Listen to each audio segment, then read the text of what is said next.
Assalamualaikum warahmatullahi wabarakatuh.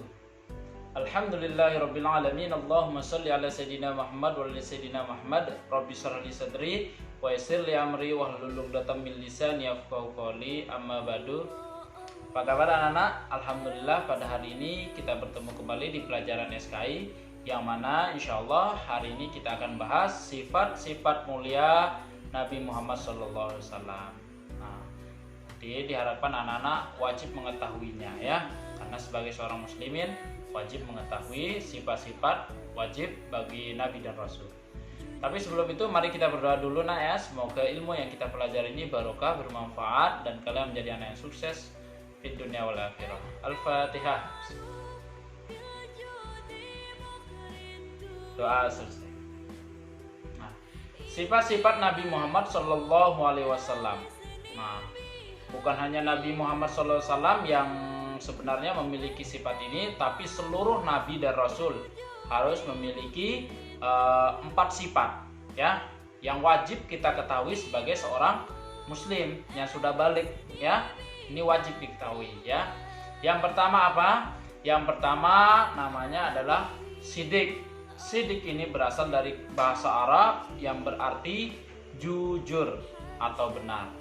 Nah, tidak mungkin kalau para nabi itu sifatnya bohong. Nah, kita diharapkan anak-anak bisa meniru perilaku baginda Rasulullah SAW, yaitu sifatnya jujur, harus jujur. Misalnya ditanya sama ibunya, "Nak, sudah sholat belum?" "Sudah Pak." Nah, gitu ya. Nanti kalian harus jujur. Nah, mengikuti sifat baginda Rasulullah yaitu sidik. Nah, tidak mungkin Nabi Muhammad SAW itu bersifat hizib. Hizib itu artinya apa Pak? Berdusta. Ingat-ingat ya, lawan kata dari sidik. Sidik itu artinya jujur atau benar. Nah, hizib itu artinya berdusta. Lawan kata dari sidik. Yang kedua, sifat wajib bagi para nabi. Nah, dan ini yang dimiliki oleh baginda Rasulullah SAW yaitu amanah. Amanah ini berartinya apa? Terpercaya. Nah, bahkan Rasulullah SAW itu sewaktu kecil beliau pernah mendapat gelar sebagai julukan Al-Amin atau yang sangat terpercaya karena saking jujurnya beliau. Ya. Nah, mustahil bagi Nabi Muhammad SAW itu bersifat khianat, ya, yang berarti mengkhianati amanah yang dipercayakan kepadanya. Kita perlu meniru, ya, anak-anak. Nanti di rumah misalnya disuruh oleh ibu bapaknya, "Nak, ini tolong sampaikan ke tetangga sebelah nasi, nah, ataupun jajan. Nanti jangan sampai di sana plastiknya saja." Berarti itu kita nggak amanah ya. Kalau amanah itu berarti menyampaikan semua amanah yang dari orang yang kita terima tadi. Misalnya dari Pak Awan sendiri memberikan amanah kepada anak-anak, silahkan dikerjakan paket halaman ini misal. Nah, tapi kalian tidak mengerjakan, maka kalian udah termasuk menjadi tidak amanah.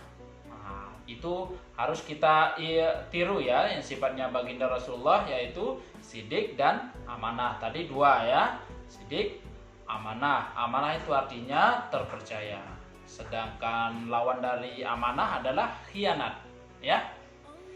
Oke, selanjutnya yaitu yang ketiga ya, sifatnya yang wajib kita ketahui, sifatnya baginda Rasulullah SAW yaitu tabligh. Tabligh itu artinya menyampaikan.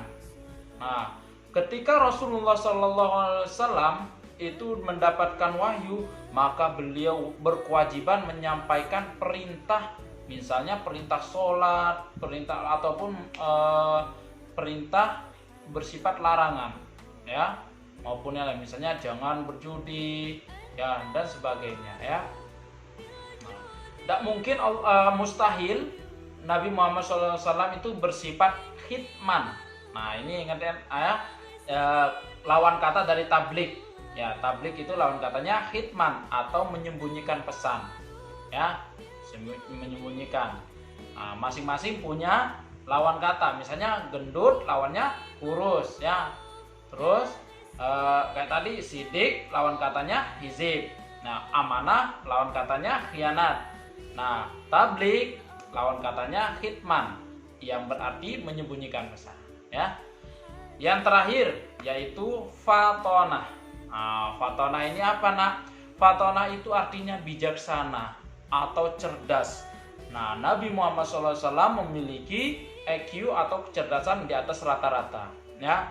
Ketika ada suatu permasalahan, beliau langsung menjadi penengah ataupun penyelesaikan masalah. Seperti saat apa? Saat dulu pembangunan Ka'bah karena kena banjir bandang. Nah, saat peletakan Hajar Aswad, Nabi Muhammad SAW itu para kabilah-kabilah itu semuanya pada bertengkar siapa yang paling berhak untuk mengangkat Hajar Aswad itu ke tempatnya. Namun semua pada bertengkar, hampir ada terjadi pembunuhan. Nah, tapi alhamdulillah dengan izin Allah, Nabi Muhammad SAW hadir di sana dan menggelarkan sorbannya warna hijau. Nah, beliau langsung menyuruh masing-masing 4 kabilah tadi untuk mengangkat masing-masing pojok sehingga mereka adil rata. Nah, itulah beliau salah satu kecerdasannya. Banyak lagi, kita tidak bisa menceritakan satu persatu. Insya Allah nanti seiring waktu kalian akan belajar sejarah-sejarah sirah nabawiyah. Nah, di samping fatona, lawan katanya apa? Tidak mungkin Nabi Muhammad SAW bersifat baladah atau yang disebut dengan bodoh. Ya, nggak mungkin seorang nabi itu bodoh. Nah, kalau dia bodoh nanti diuluk-uluk sama umatnya. Ya, itu tadi 4 sifat yang wajib kita ketahui dan patut kita contoh ya nak ya. Nah, yang pertama sidik artinya jujur, lawan katanya adalah apa nak? Hizib yang berarti berdusta. Yang kedua amanah ya, artinya terpercaya. Tidak mungkin Nabi Muhammad SAW bersifat hianat ya, atau mengkhianati amanah yang dipercayakan kepadanya. Yang ketiga tablik, menyampaikan, menyerukan kebaikan ataupun keburukan biar tidak melakukan kejahatan maupun yang lain. Lawan katanya apa tablik? Yaitu hitman ya, menyembunyikan pesan. Yang terakhir fatonah, beliau bersifat bijaksana atau cerdas. Tidak mungkin Nabi Muhammad SAW bersifat baladah atau bodoh ya. Itu pelajaran hari ini. Mohon maaf kalau ada salah. Insya Allah minggu depan kita akan belajar kepribadian. Nah, beda dengan sifat, beda-beda tipis ya, dikit ya. Insya Allah kita akan bahas besok kepribadian Nabi Muhammad SAW. Nah, semoga kita bisa mencontoh perilaku-perilaku baginda Rasulullah SAW maupun sifat-sifat beliau ya. Iyyaka na'budu wa iyyaka nasta'in. Mohon maaf kalau ada salah.